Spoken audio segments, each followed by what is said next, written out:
乡亲大家平安，今仔日是新历的9月28，旧历的8月12，礼拜一。新闻的头一条，这真正是过分咯！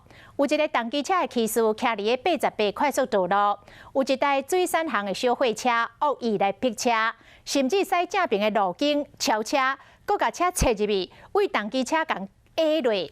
结果这个骑士是惯伫个涂骹，髌骨也连疼甲爬袂起来。不过这个货车的驾驶认为家己无毋对。讲伊无逼车，是因为重机车不爱让路，一直到互愤怒的网友灌破伊的面册了后，才来解喙。伫个深夜朴文秋回失礼。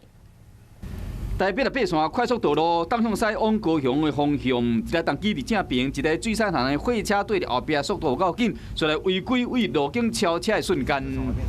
下落重机桥倒的人倒伫涂骹，连过连赶紧爬起来，惊险的瞬间，后壁的车拢有落掉。画面一个破上网络，引起网友的骂。想不到水产行的讲法，和网友更较生气，呛讲重机唔让路，唔是因逼车。结果的态度和受害者真正无法度接受。全身都多处擦伤，驾驶就是对重机其实真的很不友善。